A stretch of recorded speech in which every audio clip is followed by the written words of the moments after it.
Hello there and welcome to CoreTV News on the Hour with me, Sabena Izuku. The Supreme Court has ordered that the impeached Deputy Governor of Taraba State, Sani Daladi, be sworn in as acting governor.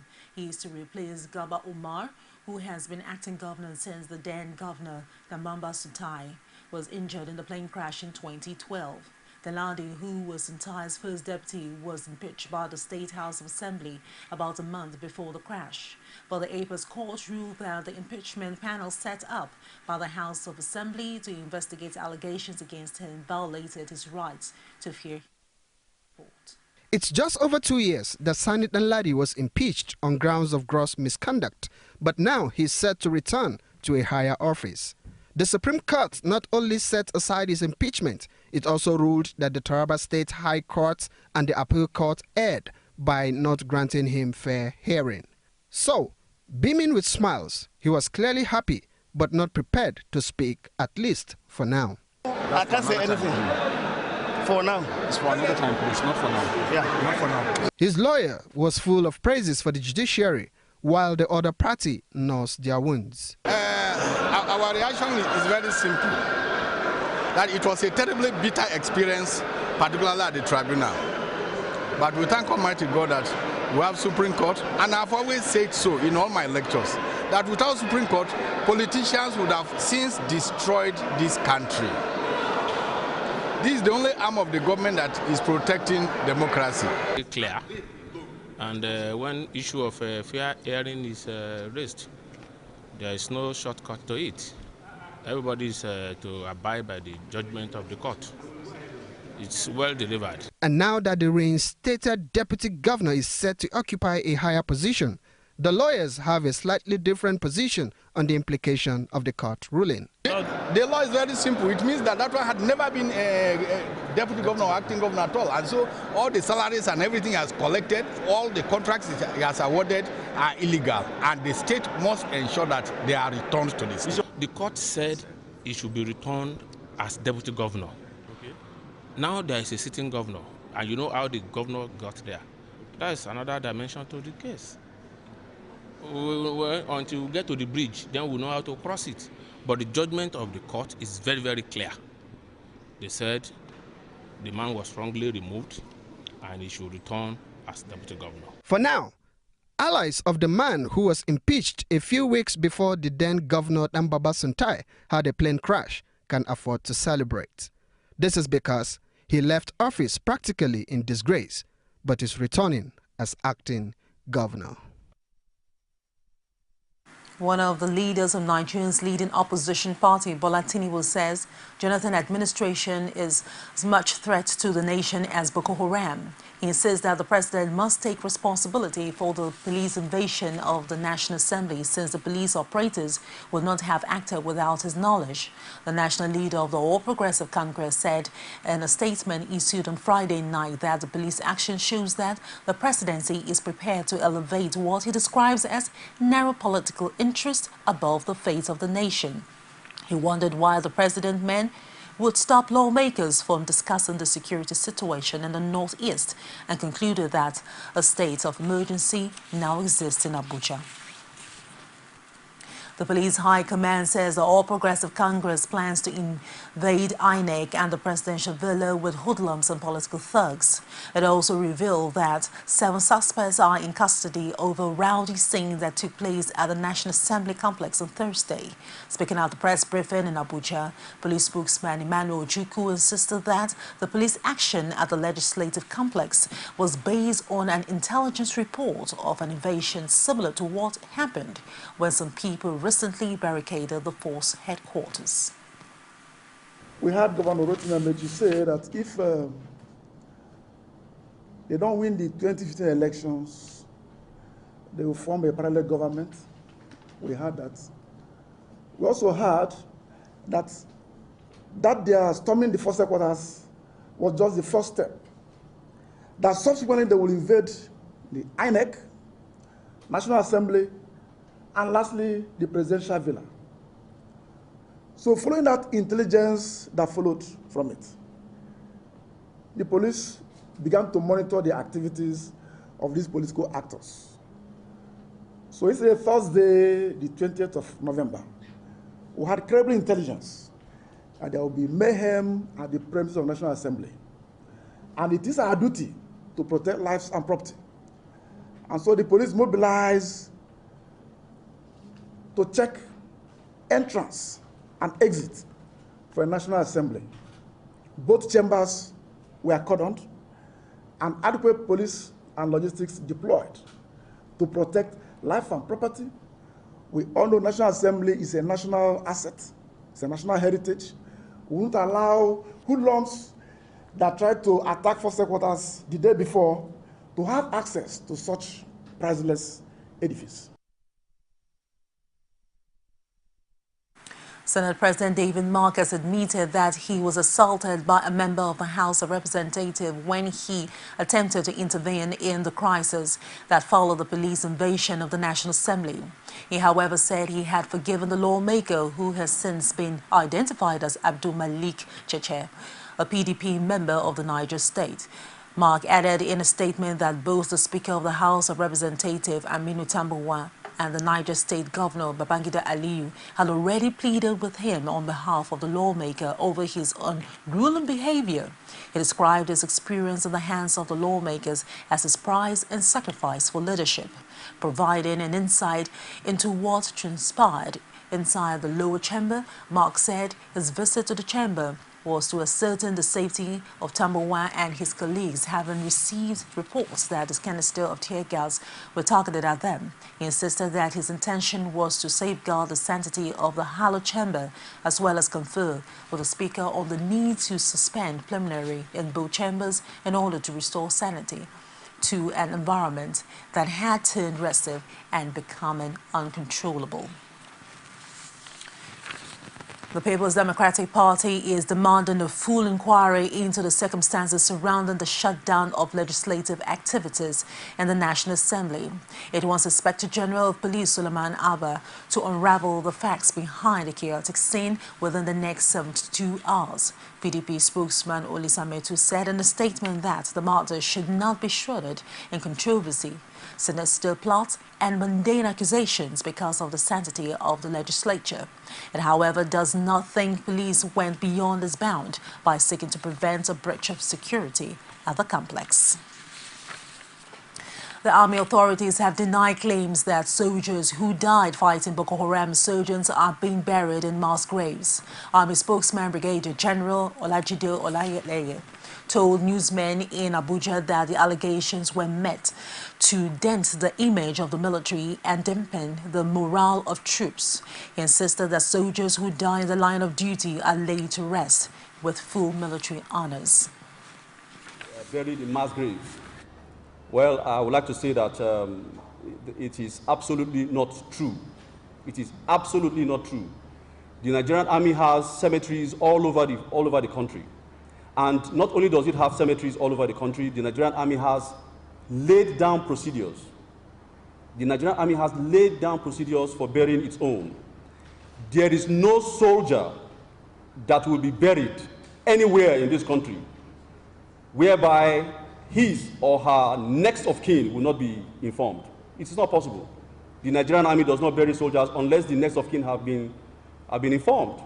So to that effect, when the next of kin is informed, it means that the authority to bury such soldiers has been obtained from the next of kin. And I'm sure all of you know that some of the best well-kept cemeteries in the Federation are owned by the Nigerian Army.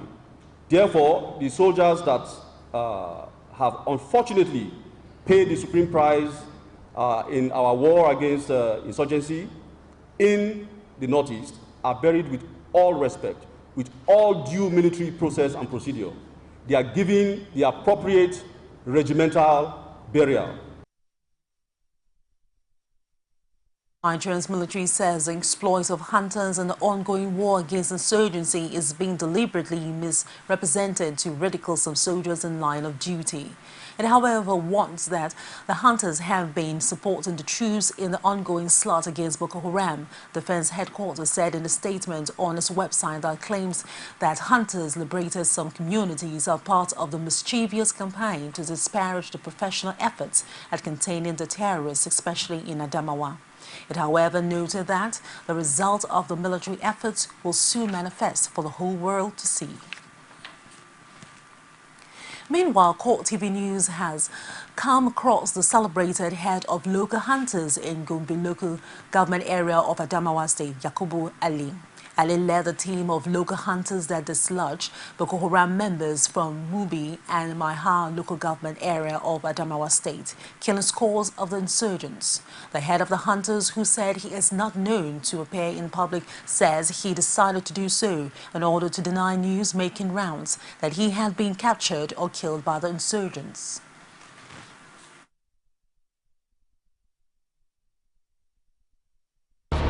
Ni sarkin bakan Gombe ba wanda ya kama ni, ina gida ina zaune a bina, kuma ni ma ina ji dai ana jite-jite, ina ji an kama ni nace bari in zo in bayyana kaina, shine na fito.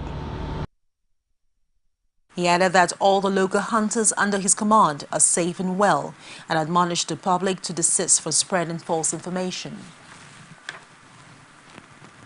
Suna nan da suna lafiyansu kalau, ba wanda ya kama, dukkanmu a bar yada jite-jite, ba da amfani.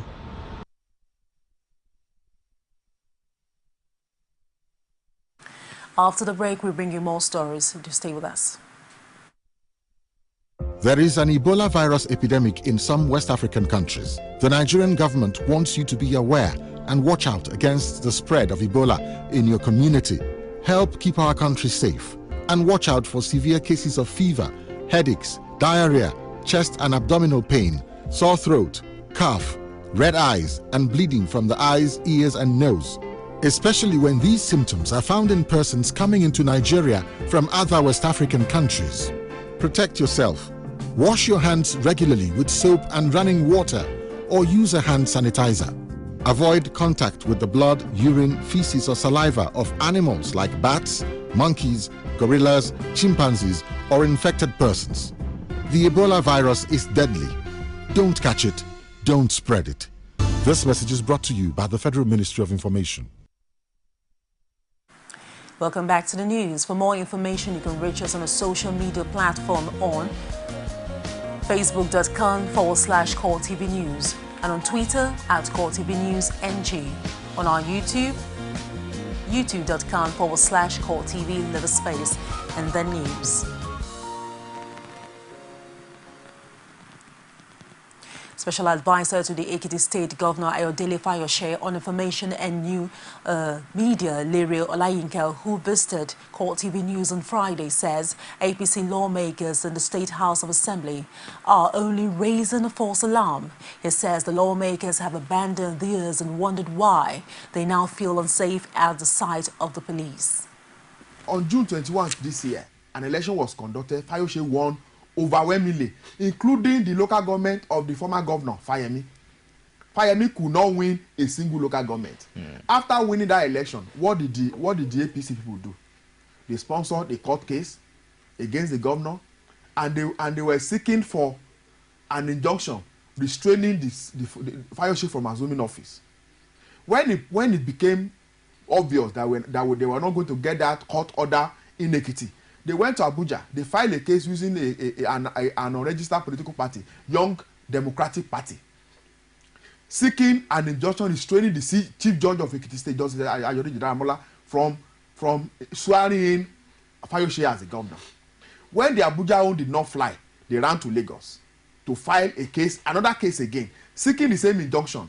As at the morning of October 16 this year, when Fayose was being sworn in, the APC people were still sure that a court order will come from Lagos and stop Fayose swearing. And that was the reason Omini did not attend the inauguration, because he was actually prepared to be sworn in as the acting governor. When that failed, the next thing was for them to apply their plan B, and the plan B is use the House of Assembly to frustrate the government. And away from that, Arawa Consultative Forum wants the National Assembly to reject President Goodluck Jonathan's request for another extension of emergency rule in Adamawa, Borno and Yobe states. The National Publicity Secretary of the Forum, Mohammed Ibrahim, said in a statement issued in Kaduna that the emergency rule is now a routine exercise and not a solution to the insurgency ravaging the region. According to the northern Nigerian groups, it is worrisome that the federal government does not appear to have better solutions to ending the menace. It noted that emergency rules has provided insurgents more opportunity to seize more territories without any appreciable resistance from the military. A Yola-based legal practitioner, Zubaru Kolone, says the inability of the National Assembly to approve the President's request for the extension of the state of emergency in the three northeastern states of Adamawa, Borno and Yobe State means that the governors of the affected states will assume their security responsibilities. Section 305, sub 6 and paragraph B spelled out. That is where the National Assembly, that is consists of the House of Reps and the Senate. That is, if the National Assembly is in session, or if they are not in session, 10 days is required by the Constitution for the National Assembly to convene and pass a resolution. If 2/3 of the members, that is, if the resolution cannot be passed by 2/3, automatically the state of emergency has now ceased. That is, from there, they have not approved the request made by His Excellency, that is the President, for the National Assembly to approve. Because state of emergency, the President can just proclaim it. They subsequently will send to the National Assembly for approval. Now, if the National Assembly, after extension from 6 months, now they refuse to pass or to approve for the President, 2/3 has not been obtained, then automatically go based on section 305 sub 6 paragraph B I have just mentioned, then there is no state of emergency. That is, the state governors should take security control of their respective states. He added that the Constitution has not provided for the President to bypass the National Assembly in extending the state of emergency, as suggested by some people. The provision of the Constitution has stated it clearly under section 305. There is no way that the President the Constitution has not provided that. Now, an attempt by the President to do so, it can be termed as unconstitutional. Now, you look at it, the action of the President must be guided by the provision of the Constitution.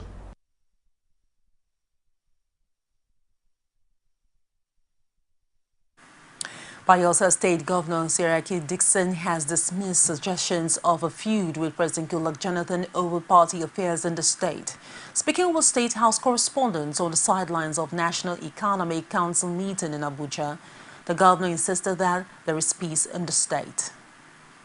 And leaders, rulers, to felicitate with Mr. President and his family, even though we know he doesn't normally celebrate birthdays. But we thought this is an opportunity to solidarize with him and let him know that we, his people, are there for him. And also, I gave a report that Bayelsa is on course, Bayelsa is moving, Bayelsa is on track, Bayelsa is united, Bayelsa is stable, Bayelsa is at peace with itself and at peace with the rest of our country. And we are grateful to Nigerians. We are at peace with the rest of the world. And we hope the best. We wish the best for Mr. President. We wish the best for our country. And we wish, of course, the best for Bayelsa.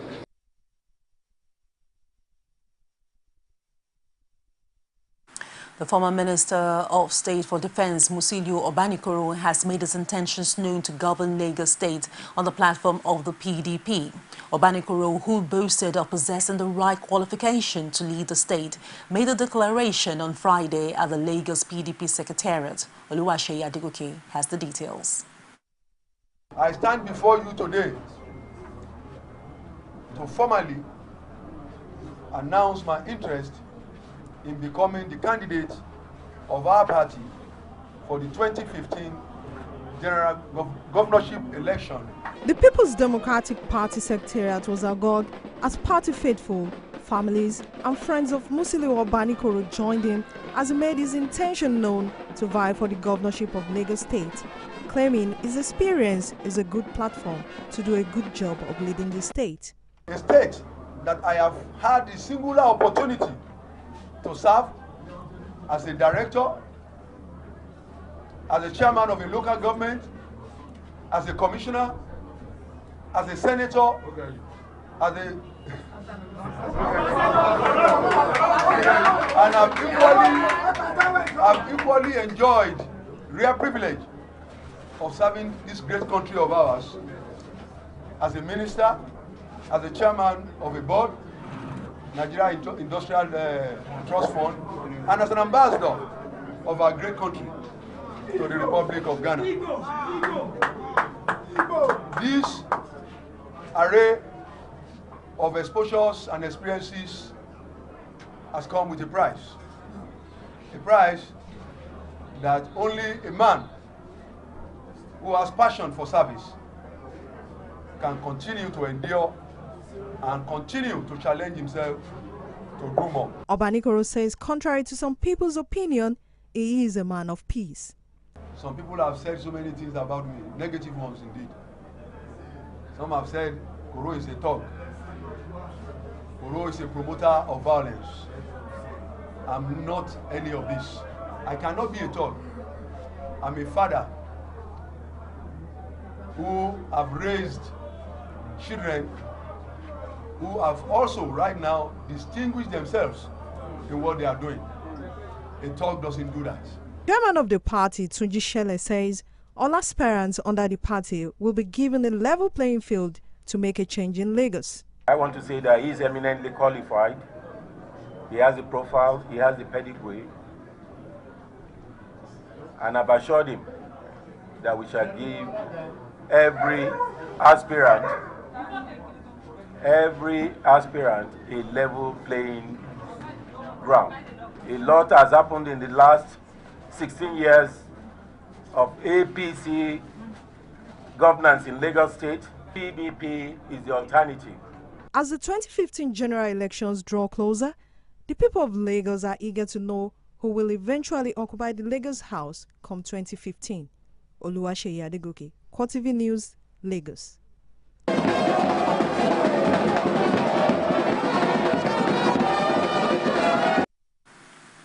And away from that, the Lagos State Governor Babatunde Fashola has queried the inability of states to appoint the number of required judges without approval of the National Judicial Commission.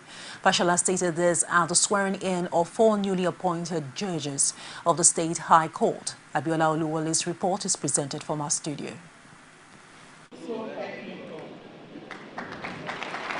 The appointment of the new judges follows the constitutional provision and recommendation of the National Judicial Council to the state governor.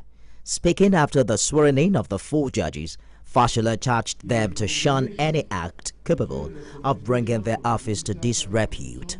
He, however, lamented the limitation on the number of High Court judges state government can appoint by the National Judicial Council. There will never be a perfect constitution, but there must be men and women who must be very, very flexible about how these provisions are applied in order to achieve the ultimate purpose, access to justice. Is access to justice served by limiting the number of judges that a state with a growing population can appoint? The Chief Judge of the state, Oluwafunmilayo Atilade, says the appointment will further enable the State High Court to cope with the high volume of cases it has. I therefore urge you all to live up to your calling and be faithful and true to the sacred oaths you are about to be administered today.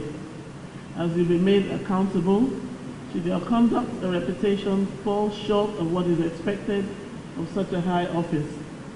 The new judges include Serifat Sunaike, Iyabo Akinkugbe, Jubril Bashua, and Abdulfatah Lawal. Iyabo Akinkugbe, who spoke on behalf of the newly appointed judges, promised to be diligent in the discharge of their duties. With the newly appointed judges, the Lagos State High Court now has 54 judges.